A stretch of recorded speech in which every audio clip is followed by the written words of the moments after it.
రాజ్యాంగ వ్యవస్థలపై దాడి చేయడాన్ని ఆంధ్రప్రదేశ్ ముఖ్యమంత్రి జగన్మోహన్ రెడ్డి ఓ ఫ్యాషన్గా పెట్టుకున్నారు.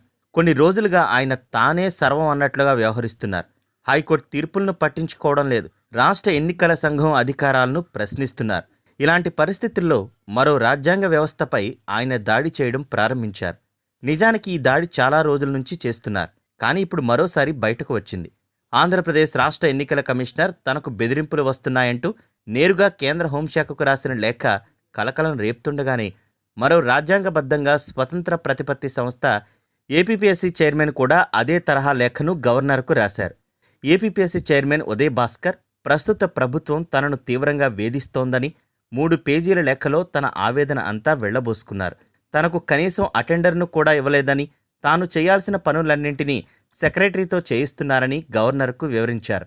తానుండగానే ఇన్ఛార్జ్ చైర్మన్ నియమించారని, 4 నెలలుగా తనకు తీవ్ర అవమానాలు ఎదురవుతున్నాయి, ఇప్పటికైనా పద్ధతిగా జరిగేలా చూడాలని గవర్నర్కు ఉదయ్ భాస్కర్ విజ్ఞప్తి చేసుకున్నారు.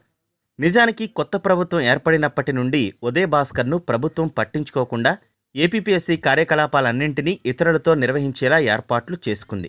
ఇన్ఛార్జ్ చైర్మన్ను, సెక్రటరీని తమ వారిని పెట్టుకుంది. ఏపీపీఎస్సీ చైర్మన్ రాజీనామా చేసేలా తీవ్ర ఒత్తిడి చేసింది. అటెండర్ను మాత్రమే కాదు, ఆఫీసులో కూడా రానివ్వకుండా చేశారు. దీనిపై ఆయన హైకోర్టులో పిటిషన్ వేశారు. హైకోర్టు కూడా ఆయన విధులకు ఆటంకం కలగనివ్వొద్దని ఆదేశాలు జారీ చేసింది. కానీ ఆయనకు అటెండర్ను కూడా కేటాయించకుండా ప్రస్తుతం పని కానిచ్చేస్తున్నారు. గ్రామ సచివాలయ ఉద్యోగాలను ఏపీపీఎస్సీ ద్వారా భర్తీ చేయలేదు. కానీ పేపర్ సెట్టింగ్ మాత్రం ఏపీపీఎస్సీలోని అవుట్సోర్సింగ్ ఉద్యోగుల ద్వారా చేయించారు. ఆ విషయం చైర్మన్ అయిన ఉదయ్ భాస్కర్కు కూడా తెలియదు. అయితే పేపర్ అక్కడి నుంచే లీక్ అయిందని మీడియాలో విస్తృతంగా ప్రచారం జరిగింది. పేపర్ టైప్ చేసిన వారికే టాప్ ర్యాంకులు వచ్చాయి. అయితే అప్పుడు ప్రభుత్వాన్ని ఉదయ్ భాస్కర్ సమర్థించలేదు. ఆ నియామకాలతో ఏపీపీఎస్సీకి సంబంధం లేదని చెప్పేశారు. అప్పటినుంచే ఉదయ్ భాస్కర్కు ఏపీ సర్కార్ సినిమా చూపిస్తోంది. ఆయన రాజీనామా చేయాలని ఒత్తిడి తెస్తోంది.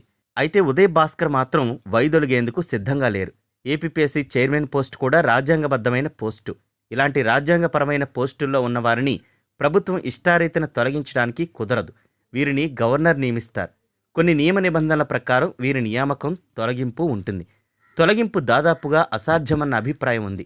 ఈ క్రమంలో ప్రభుత్వం ఆయనను తొలగించడం కంటే ఆయనను ఇలా వేధింపులకు గురిచేసి బయటకు వెళ్లిపోయేలా చేయడానికి ఇలాంటి వ్యవహారాలకు పాల్పడుతోందన్న అభిప్రాయం వ్యక్తమవుతోంది.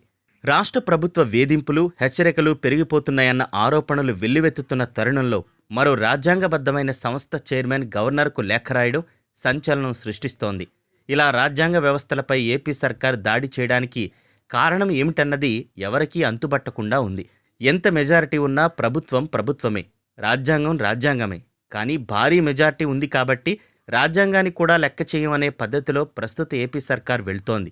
ఏదో భరోసా ఉండబట్టే ఇలా జగన్మోహన్ రెడ్డి చేస్తున్నారన్న చర్చ రాజకీయ వర్గాల్లో నడుస్తోంది. ఆ భరోసా బీజేపీ అనే అనుకుంటున్నారు. కానీ బీజేపీ వైపు నుంచి చూస్తే ఇటీవలి కాలంలో వైసీపీ చర్యలకు పెద్దగా మద్దతు తెలియచేయడం లేదు. అలాగని తీవ్రంగా వ్యతిరేకించడం లేదు. ఈ కారణంగానే బీజేపీ మద్దతు ఉందన్న ఉద్దేశంతో జగన్ దుందుడుకు చర్యలకు దిగుతున్నారని అనుకుంటున్నారు. కానీ అంతకుమించి భరోసా ఏదో ఉందని అంటున్నారు. అదేమిటో తెలియాల్సి ఉంది. ఒకవేళ ఏ భరోసా లేకుండానే జగన్ ఇలా రాజ్యాంగ వ్యవస్థలపై దాడులకు పాల్పడుతుంటే పరిణామాలు మాత్రం త్వరగానే అనుభవించాల్సిన పరిస్థితి వస్తాయంటున్నారు.